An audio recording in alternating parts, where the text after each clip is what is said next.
Good afternoon, everyone. Welcome to our Lunch and Learns. We'd like to recognize that Nova Scotia is home to over 13 bands and 42 First Nation communities, and we're in the traditional ancestral lands of the Mi'kmaq, known as Mi'kma'ki. As treaty people, we're committed to reconciliation. We would like to recognize that Nova Scotia is a home to over 50 African Nova Scotian communities whose culture, heritage, and histories have been and remain a key part of this province for more than 400 years. We honor and offer gratitude to those ancestors of African descent who came before us to this land. Today we have Christina. Christina is a registered occupational therapist in the province of British Columbia and Nova Scotia, as well as an advanced psychedelic therapist. In 2009, Christina received from Memorial University a Bachelor of Science degree with a major in kinesiology. In 2013, Christina received a master's in occupational therapy. Since 2013, Christina has been registered member in good standing with the Canadian Association of Occupational Therapists, as well as the College of Occupational Therapists in BC, as well as in Nova Scotia. In 2014, Christina was trained in CBI Health Group Functional Capacity Evaluations. And in 2014, Christina completed the EPIC Lifting Capacity Evaluator certification. In 2016, Christina completed the Matheson Cognitive Functional Capacity Evaluator certification and Matheson Intro into Medical Legal Work. In 2017, Christina completed her Matheson Functional Capacity certification. Christina's focus, her clinic, Atlantic Occupational Therapy, is on a cognitive assessment and treatment, ergonomic assessment, mental health, accessibility, return to work planning, equipment, prescription, and pediatric care. To say the least, she's really busy. Today's session as well is on wellness checks. So Christina is going to be talking about 12 key components of employee wellness. This session will outline coping and management strategies to improve overall wellness and workplace satisfaction. Rest and sleep, coping skills, instrumental activities of daily living, education, and leisure participation will also be explored in order to support the health and wellness of persons, groups, and populations using occupational therapy activity analysis and adequate provisions of coping skills and management strategies. So thank you so much, Christina. Go ahead. All right, I'm just going to share my screen. We good there? You can see everything? Yes, we're all good to go. Okay, perfect. Okay. So as Roxanne mentioned, today we're going to look at the 12 key components of employee wellness to promote holistic health in the workplace. So these are the 12 components of employee approach. So we have physical and mental wellness, emotional and social wellness, occupational, financial engagement, intellectual, environmental, spiritual, nutritional, digital, and community. So we're going to break each of these key components down. We're going to talk about the importance of each of them, as well as some strategies to help to improve them. So first and foremost, and probably the most important, is physical wellness in the workplace. So the importance of this is really to help us boost energy, reduce absenteeism, and to really help to encourage an active lifestyle and physical well-being. So we're going to go through a bunch of different strategies for physical wellness. First of all is encouraging movement breaks. I typically like to recommend that people have reminders on their Outlook calendars to schedule movement minutes or a movement break. This could be as easy as getting up and going to get a glass of water. It might be going to the bathroom, encouraging people to stand and stretch, especially if you're doing prolonged meetings. Offering them as part of those meetings is really important as well. Getting out on your lunch break to do a little bit of a movement break is also really helpful. Ergonomic workstations are essential. We did a workshop, I think back in May, around ergonomic recommendations, and that would be available for you to watch as well if you're interested.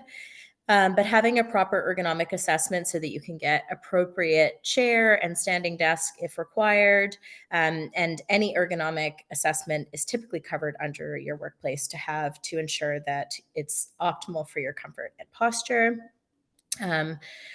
Employers supporting fitness programs or classes. So sometimes employers will do on-site fitness classes. So maybe it's like once a week that they'll do yoga or stretching during lunch break or sometimes after. Some offer subsidies, and actually some extended health benefits will also offer some discounts towards gym membership or fitness app so that it can be a little bit more accessible and financially manageable as well. Hosting fitness challenges is a really important way to get everyone active, and there's a variety of different ways that could be done. Wellness apps are really great in order to track activities and can also be a good reminder to help you move throughout the day.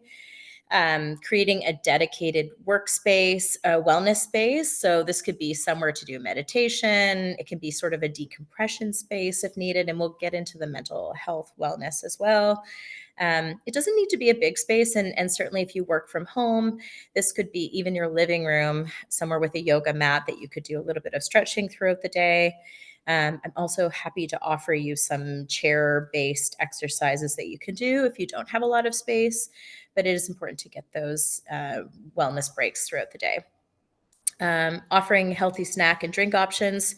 So sometimes at presentations or workshops, we offer food and snacks. So offering more healthy foods such as like protein bars instead of really high sugar foods that are going to decrease our energy levels throughout the day. Making sure that everyone's drinking lots of water.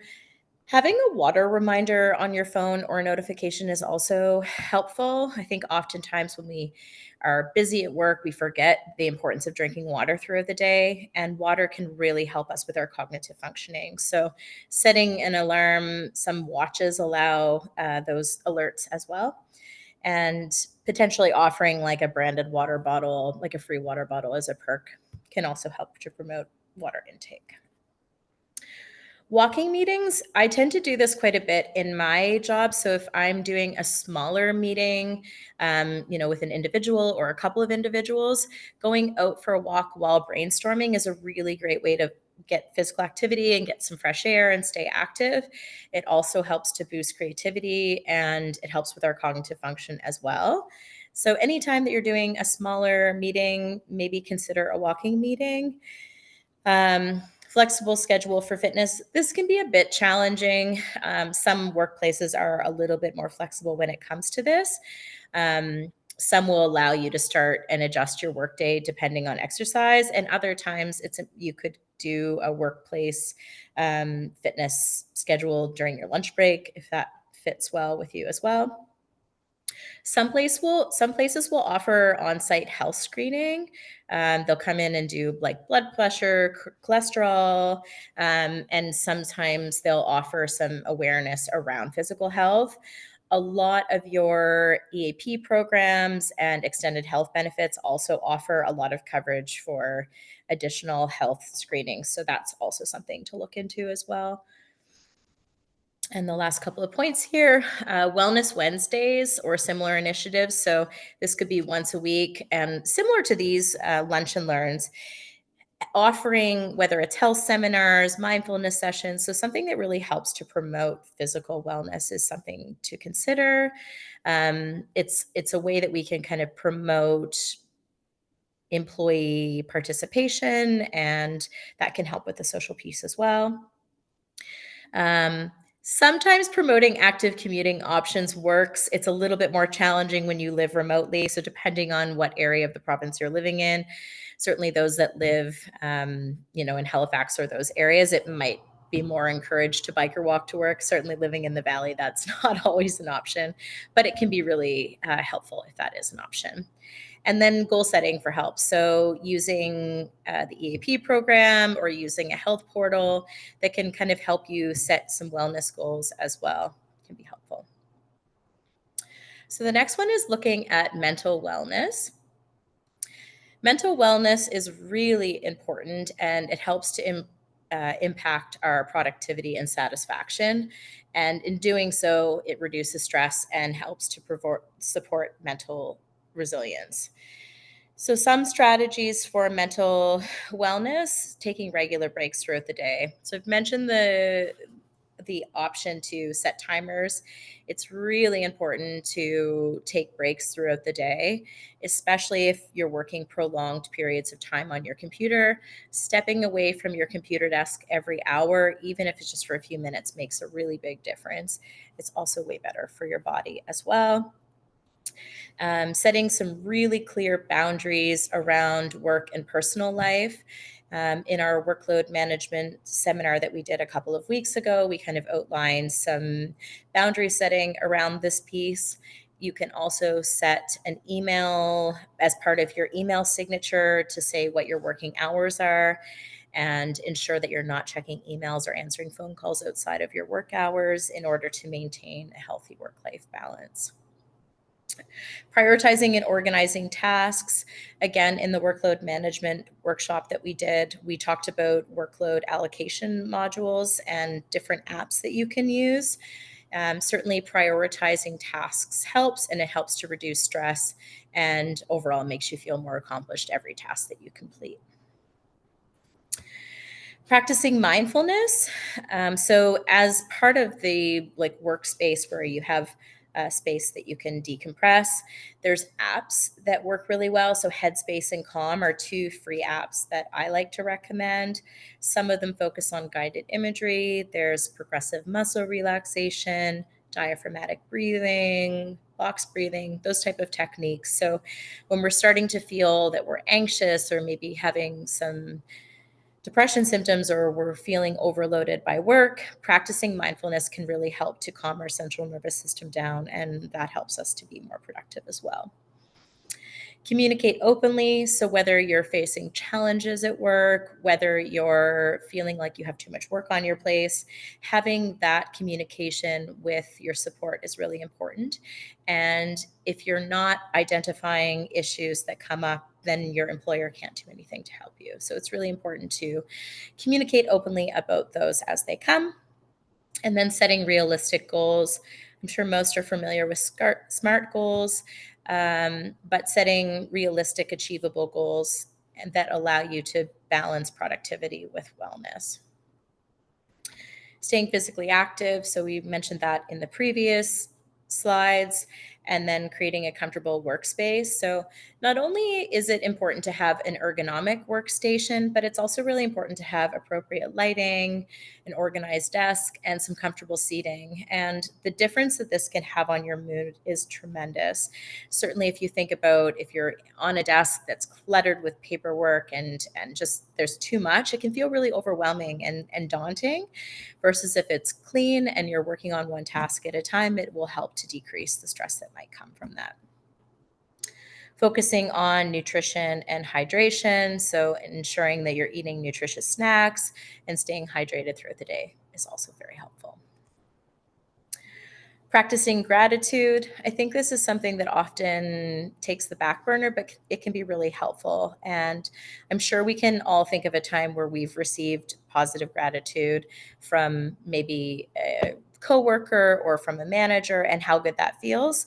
So if we take time to thank or appreciate others for the work that they're doing, it feels good for them and it also feels good for us. So if someone has done something to help you out or make your work a little bit easier, acknowledging that even in a short little text or an email often can change people's moods that day as well.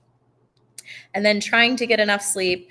I think in this day and age, we all struggle with getting appropriate sleep, especially when there's a lot of stressors that are going on. Everything that we can do to avoid late night emails or late night work will help to ensure that you're winding down before bed and not focusing on increasing your alertness before going to sleep. Emotional wellness is very important, and it helps us to provide, to build resilience. And it's really about creating a supportive and empathetic environment. So lots of resources for emotional support and empathy training for managers, but also for employees as well. The EAP program and also psychology benefits that are through your extended health benefits will help with this. I think most of you have Blue Cross. There's quite a few resources available for different types of emotional support that are covered through that and are worth exploring as well. And these are a couple of strategies to help with emotional wellness. So, first, we have practicing emotional awareness. So, checking in with yourself. I like to check in with myself at the beginning of the day, how I'm feeling, and notice what emotions might be coming up in order to, if we identify them, then it's easier to act proactively and respond to situations as they come. So, sometimes if we think about a time that we might be really stressed at work or there might be something that has kind of set us off, sometimes it's okay to take some time to respond to a challenging email or challenging situation when we're in a better headspace for that. Setting boundaries. I know I've mentioned this before, but setting boundaries is essential. And it's okay to decline tasks if you're feeling overwhelmed. I know in a lot of workplaces, sometimes this doesn't feel like it's appropriate, but it might be that you have to prioritize what tasks need to be done that day. Some things might need to wait until the next day, and some things can be delegated to someone else if possible.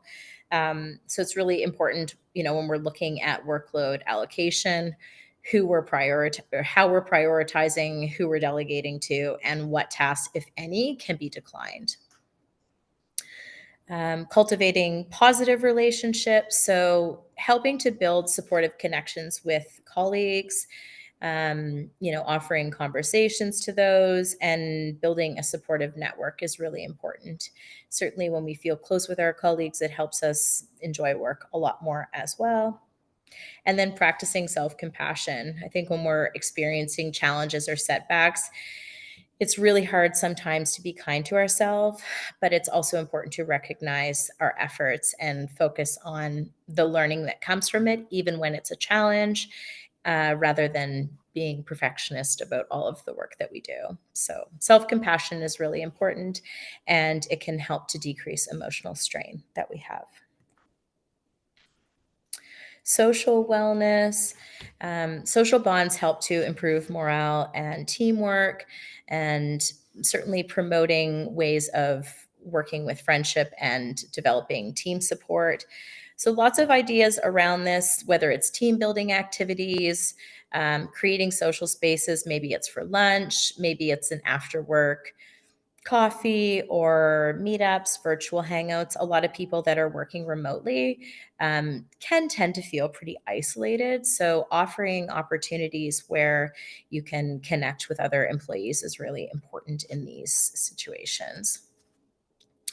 So, engaging in open communication, whether this is with your colleagues, having opportunities to share feedback and misunderstandings can really help to build trust and improve teamwork.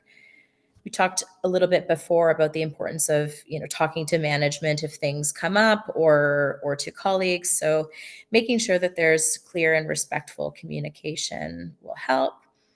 Team building activities. I kind of briefly touched on this, but virtual coffee breaks for those that might be a little bit more social. Certainly, there's a wide variety of how introverted and extroverted we are, and I think it's important to know that about ourselves. Some people need that break time to really decompress and to have quiet time, and others need more socialization. So being able to identify how introverted, extroverted you are will help. And then I think creating some activities that can help to develop a sense of really being part of a team is important. Showing appreciation for your colleagues and then seeking support when is needed.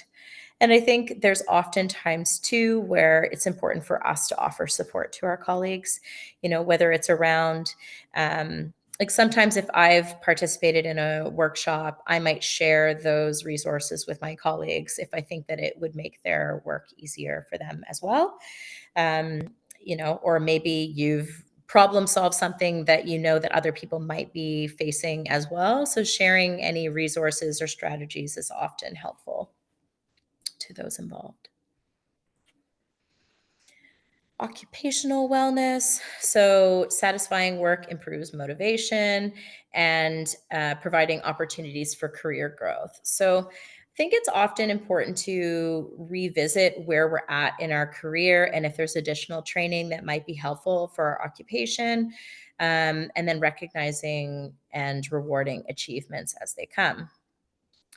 So, typically, what I recommend is identifying both short and long term career goals that are going to align with your interests. So, if I'm doing short-term goals, I might look at what educational opportunities are available this year that might help with my long-term goals.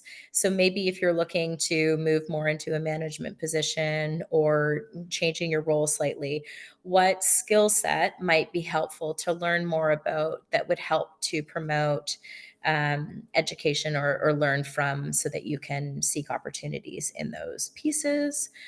Um, Prioritizing work life balance. I think it's often hard, and we do tend to overextend ourselves. I think we can all be, or we might all be aware of how much we're working right now. And sometimes it's really hard to prioritize that work life balance because what often tends to go on the back burner is self care or leisure activities because a lot of people are burnout from the amount of workload that they have, or they're doing too much work at home, or they have too much on their plate. And so they're not sustaining, or they don't have a sustainable work pace. So, really making sure that you're prioritizing those other pieces will help. It's essential to have a proper work life balance. Um, and so looking at, what leisure activities can I do? What can I do around home that helps me feel also fulfilled so that our life is not completely encompassed by work? Fostering a positive work environment. So, again, with open communication, respecting those in the workplace, and working towards a supportive workplace culture. And then reflect on job satisfaction. So, evaluate the pieces of your job that you enjoy, and then also look at areas that might need adjustment. Oftentimes, when we look at whether it's challenges or areas that need adjustment, sometimes it's seeking support around what would help us in those pieces to make those aspects of our job easier. Maybe we need to delegate. Maybe we just need a simpler solution on how we're managing those tasks, how we're maybe redefining a role, or maybe it's doing education around those pieces to make those aspects easier. It might also come back to looking at workplace allocation or using a software to help with prioritization. So, what are we doing to reflect on the satisfaction of our job and how can we help with the areas that we're not satisfied with? Financial wellness, certainly this day and age, is really important. And I would say a key factor that a lot are dealing with. Um, and so, obviously, financial stability can help reduce stress, but it's something that a lot of people are dealing with. So, how can we help? Well, we can provide resources that help with financial security. I believe that EAP offers some financial planning and budgeting workshops. Some employers offer, savings into retirement and savings program, pension as well. Um, but some things that you can do individually that can help with financial wellness. Certainly, all of these things can be helped if you see a financial advisor. Many banks offer them for free as well, but certainly utilize your EAP program for that as well. So, setting a budget and tracking spending.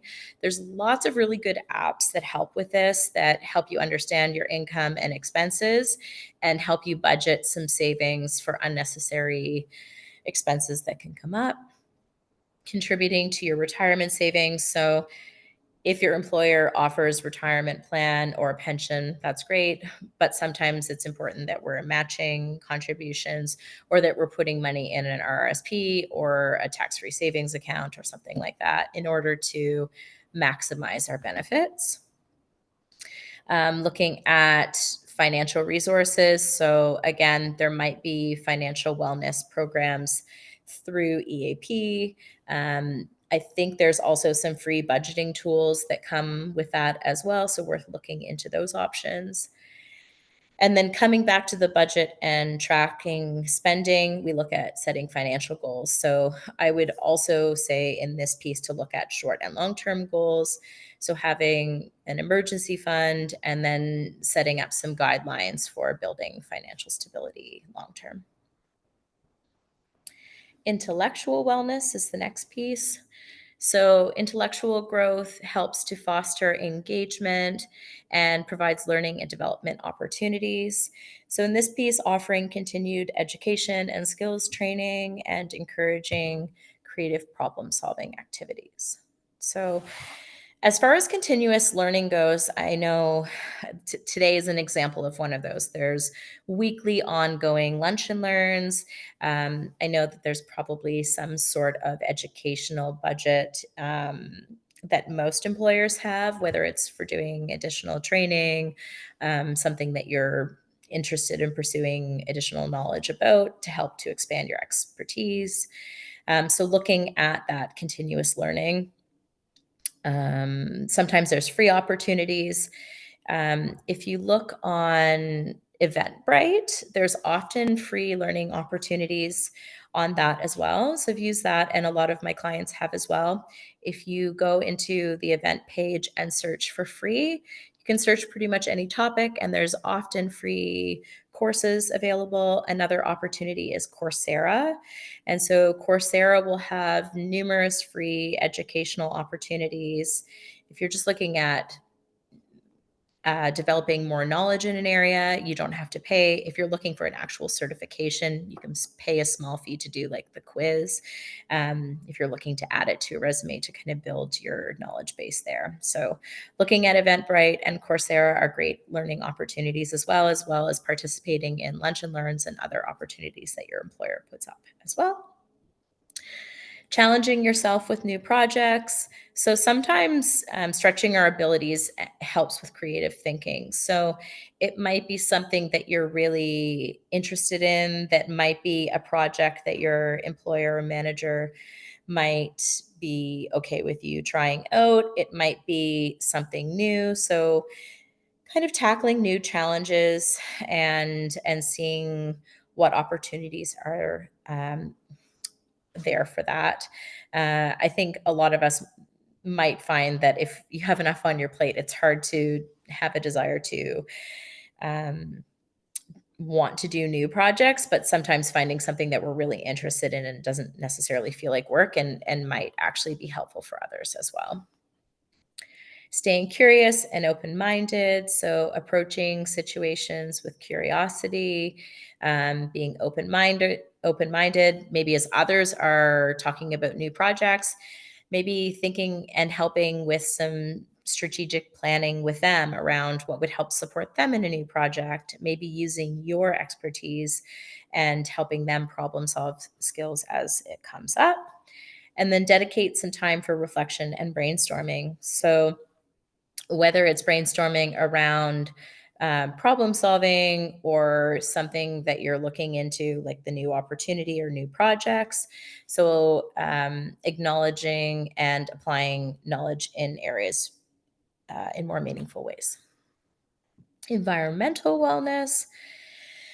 Creating a safe and clean environment helps to enhance productivity. So we talked a little bit about having, a clear and clutter-free work environment and an ergonomic workplace design, encouraging eco-friendly practices, and providing ergonomic furniture and design. So, really looking at your workspace, whether you're working in an office or whether you're working from home, making sure that your equipment is ergonomic. Most of you have benefits for occupational therapy to do a workplace ergonomic assessment, and oftentimes ergonomic equipment is covered by employers. So, looking at opportunities around getting equipment so that your workstation has appropriate lighting, proper seating, desk setup. Certainly, sit stand desks help to decrease physical strain and less injuries as well. And anything that you can kind of do to create a more pleasant work environment. So, One example is adding natural elements. So, adding plants to your space, having natural lighting if possible. Some people will use, whether it's essential oils or maybe a candle, anything that kind of helps to calm and make a more inviting atmosphere. Reducing clutter, and then eco-friendly practices. So decreasing paper use when possible, using a reusable water bottle at work. So anything we can do to help to support the environment as well when we look at environmental wellness. Next is spiritual wellness. Spiritual wellness will help to fulfill and foster purpose, and it allows for diverse beliefs and practices. So, similar to the space that we talked about before, of having a space that we can do stretches or use one of those apps that we spoke about.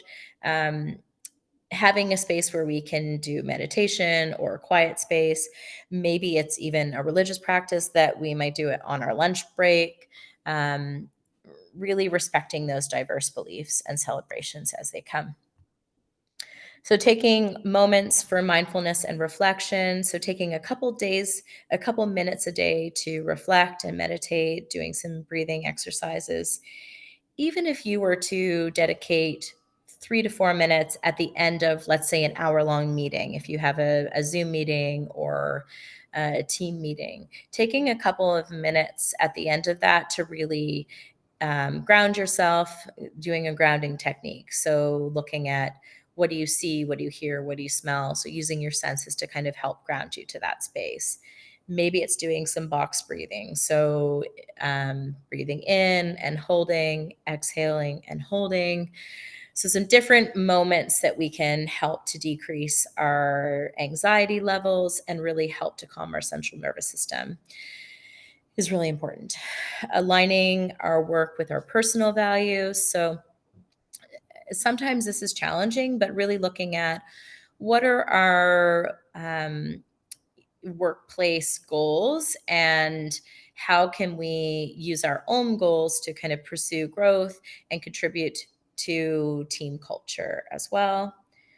Practicing gratitude, which is something that's come up in numerous slides, and part of that can be even acknowledging the things that we're grateful for or the accomplishments that we have made. So, maybe you're really grateful that you took that hour to participate in a workshop around something that you were really struggling with.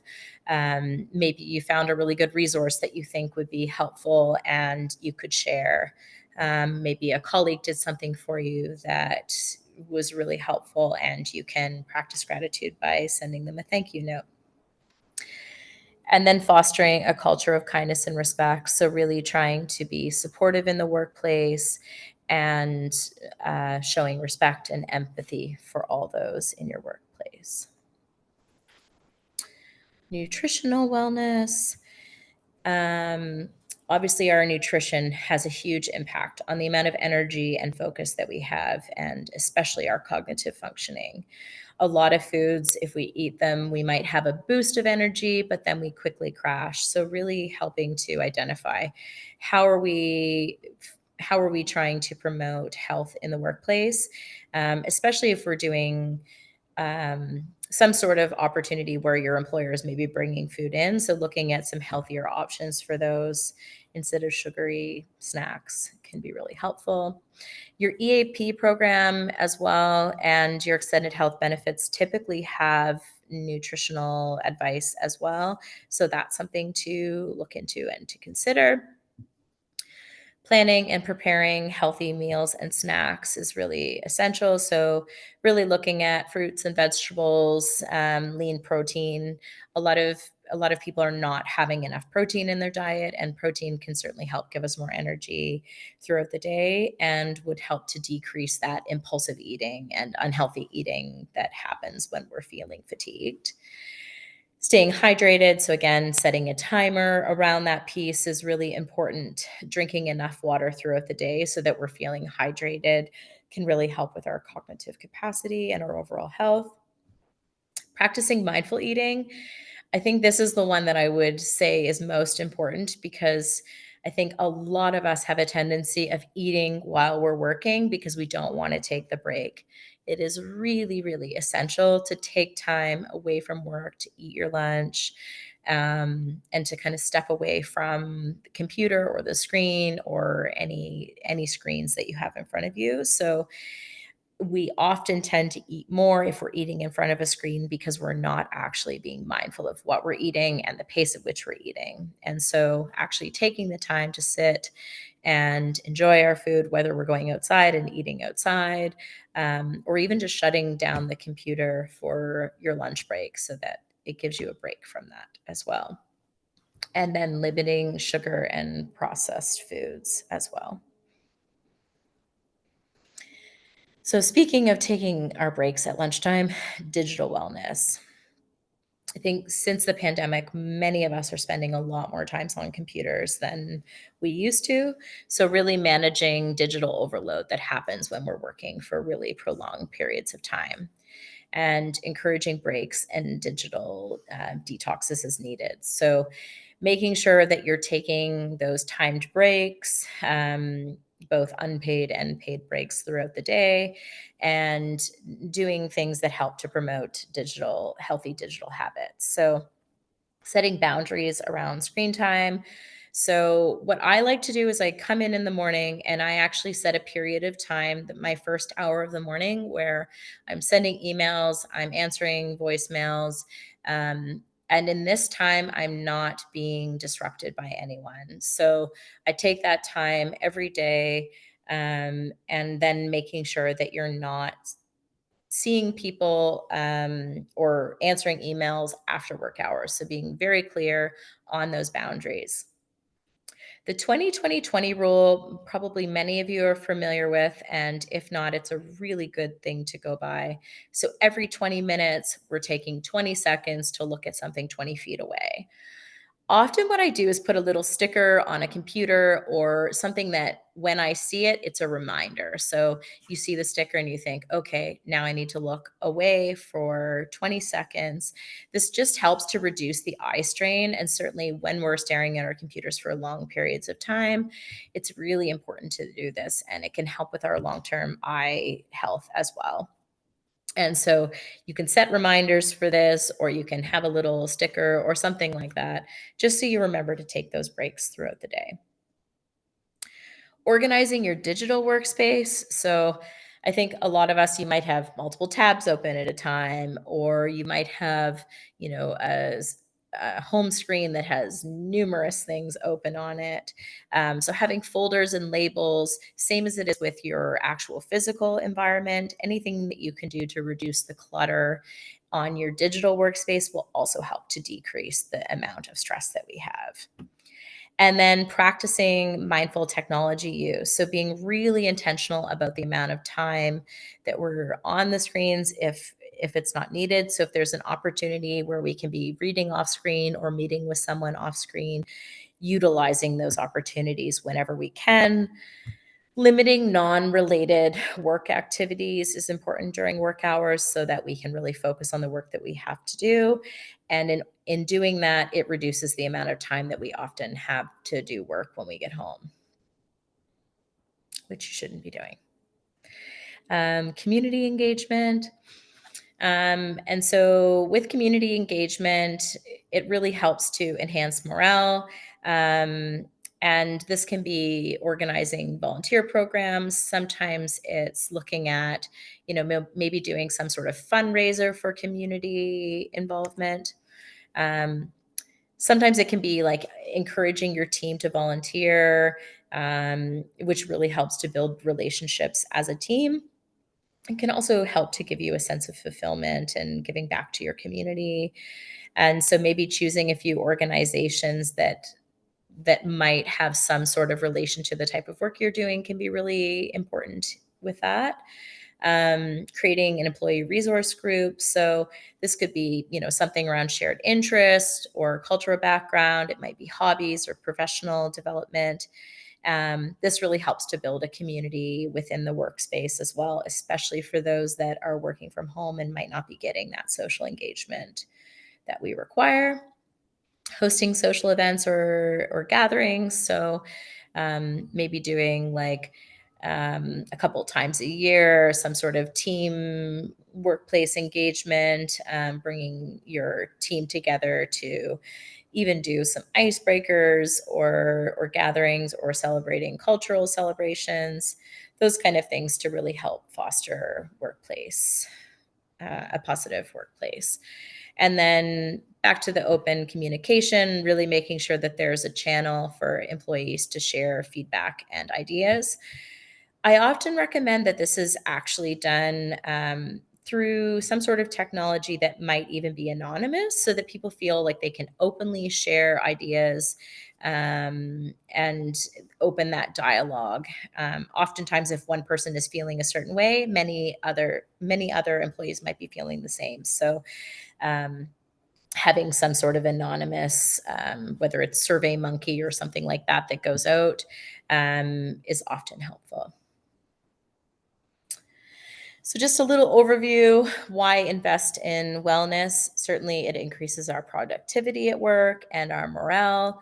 It helps to decrease absenteeism and turnover, and it helps to enhance company reputation. So these are a few, but certainly we've gone through why all of them help, and most of them are helping you personally both function at work and at home, and help to create a better workplace for everyone. I'm going to come back to the screen for any questions that might happen, but I'm going to put my information up here in case anyone has any questions after as well. My email address and phone number are there, as well as my website if you have any additional questions. So I'll leave that up, and I'm going to come back just so that I can see if there's any questions. And stop sharing. And I'm going to come back. Perfect. Roxanne, I don't know if there were any questions in the chat or. There wasn't. But thank Okay. you so much for presenting. I'm just looking over here. Does anybody have any questions for Christina?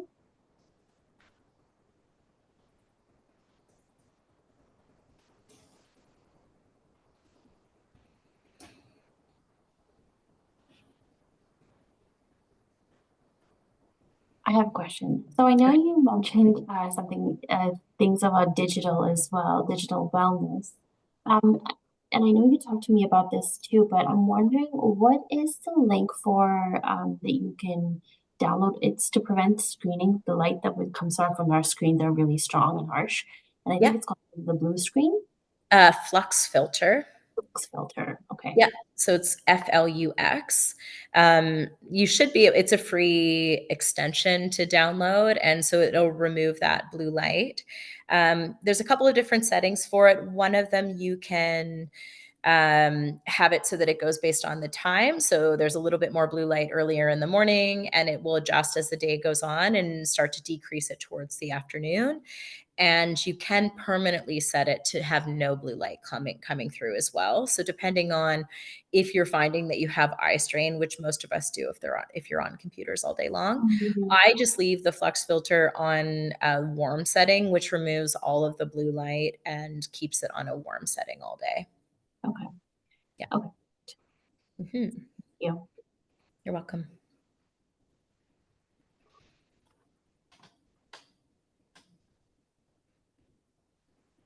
Does anybody else have any questions?